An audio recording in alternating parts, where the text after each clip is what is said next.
നമസ്കാരം.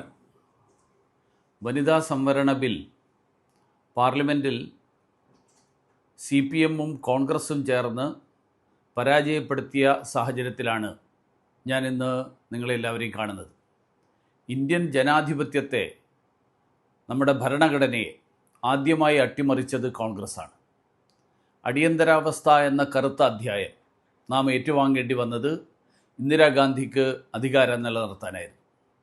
ഭരണഘടനയെ സസ്പെൻഡ് ചെയ്യുക എന്നുള്ള കൊടുംപാതകത്തിനാണ് അന്ന് കോൺഗ്രസ് പാർട്ടി കൂട്ടുനിന്നത്.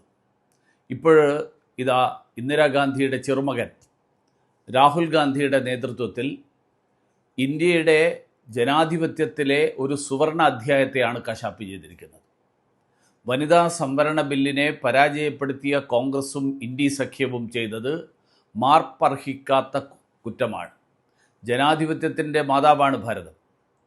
അങ്ങനെയുള്ള ഭാരതത്തിൽ ജനസംഖ്യയുടെ 50% വരുന്ന സ്ത്രീകൾക്ക് ഭരണത്തിൽ തുല്യ പങ്കാളിത്തം ഉറപ്പുവരുത്താൻ വേണ്ടിയിട്ടുള്ള ശ്രമമാണ് നരേന്ദ്രമോദിയുടെ നേതൃത്വത്തിൽ കേന്ദ്ര സർക്കാർ നടത്തിയത്.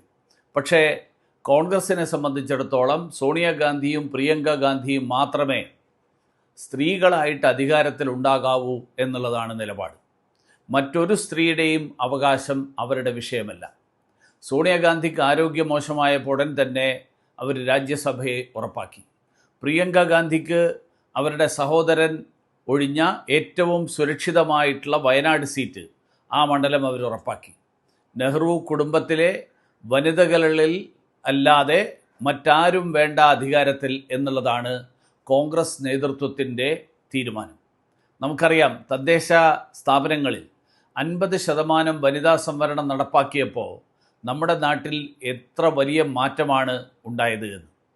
അടുക്കളയിൽ മാത്രം ഒതുങ്ങിപ്പോകുമായിരുന്ന നിരവധി സഹോദരിമാർ പഞ്ചായത്ത് അംഗങ്ങളും പ്രസിഡന്റുമാരും ഒക്കെയായിട്ട് മാറി. രാജ്യത്തെ 100 കണക്കിന് ത്രിതല പഞ്ചായത്തുകളിൽ സമഗ്ര വികസനമെത്തിക്കാൻ നമ്മുടെ സഹോദരിമാർക്ക് സാധിച്ചു.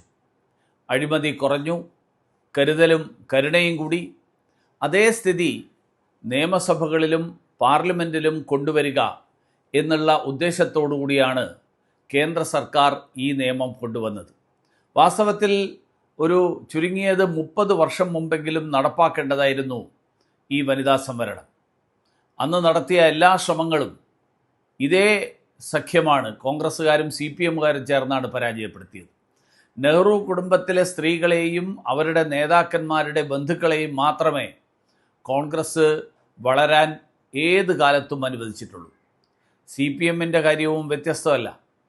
ഏറ്റവും ഒടുവിൽ നമ്മൾ ഈ കഴിഞ്ഞ നിയമസഭാ തെരഞ്ഞെടുപ്പിൽ കണ്ടു, പാർട്ടി സെക്രട്ടറി MV ഗോവിന്ദൻ്റെ ഭാര്യയെ നിയമസഭയിൽ എത്തിക്കാൻ വേണ്ടിയിട്ടുള്ള അവർ നടത്തിയ അഭ്യാസം, അതിനെതിരായിട്ട് പാർട്ടിയിൽ തന്നെ പ്രതിഷേധമുണ്ടായി. പ്രകാശ് കരാട്ടും വൃന്ദ കരാട്ടും പോളിറ്റ് ബ്യൂറോയിലുണ്ടാവും, പക്ഷേ മറ്റ് സ്ത്രീകൾക്ക് അവസരമില്ല. ഭാരതീയ ജനതാ പാർട്ടി അങ്ങനെയല്ല. ഉമാഭാരതി, സുഷമ സ്വരാജ്, നിർമ്മല സീതാരാമൻ, സ്മൃതി ഇറാനി, അങ്ങനെ എത്രയോ പ്രമുഖരായിട്ടുള്ള നേതാക്കന്മാർ, അങ്ങനെയുള്ളവർ ഭാരതീയ ജനതാ പാർട്ടിയുടെ നേതൃത്വത്തിലുണ്ട്. ഇവരൊന്നും ഏതെങ്കിലും നേതാവിൻ്റെ ഭാര്യയോ സഹോദരിയോ ആയതുകൊണ്ടല്ല, മറിച്ച് അവർക്കെല്ലാവർക്കും അവരുടെ കഴിവനുസരിച്ച് ഭാരതീയ ജനതാ പാർട്ടി അവസരം നൽകിയതുകൊണ്ടാണ് അവർക്കെല്ലാവർക്കും ഈ തരത്തിലുള്ള പദവികൾ ലഭിച്ചത്. അങ്ങനെയുള്ള 100 കണക്കിന് സഹോദരിമാർക്ക് ഉയർന്നു വരാനുള്ള അവസരമായിരുന്നു വനിതാ സംവരണ ബിൽ. ബിൽ പാസ്സാക്കാൻ കഴിയാതെ പോയതിൽ ഈ കഴിഞ്ഞ ദിവസം രാജ്യത്തോട് നടത്തിയ അഭിസംബോധനയിൽ ബഹുമാനപ്പെട്ട പ്രധാനമന്ത്രി രാജ്യത്തെ ജനങ്ങളോട് മാപ്പ് ചോദിക്കുന്നത് നമ്മൾ കേട്ടു. വാസ്തവത്തിൽ അദ്ദേഹമല്ല മാപ്പ് ചോദിക്കേണ്ടിയിരുന്നത്, കോൺഗ്രസും CPM-ഉം ഉൾപ്പെടുന്ന ഇന്ത്യ സഖ്യം, ആ ഇന്ത്യ സഖ്യമാണ് ഈ രാജ്യത്തെ സ്ത്രീകളോട് മാപ്പ് പറയേണ്ടത്. നിങ്ങളുടെ അഭിപ്രായങ്ങൾ ചാറ്റ് ബോക്സിൽ മെസ്സേജായിട്ടിടണം. ഈ വീഡിയോ ഷെയർ ചെയ്യുക, ലൈക്ക് ചെയ്യുക, ചാനൽ സബ്സ്ക്രൈബ് ചെയ്യാനും മറക്കാതിരിക്കുക എന്നുകൂടി ഞാൻ ഓർമ്മിപ്പിക്കുന്നു.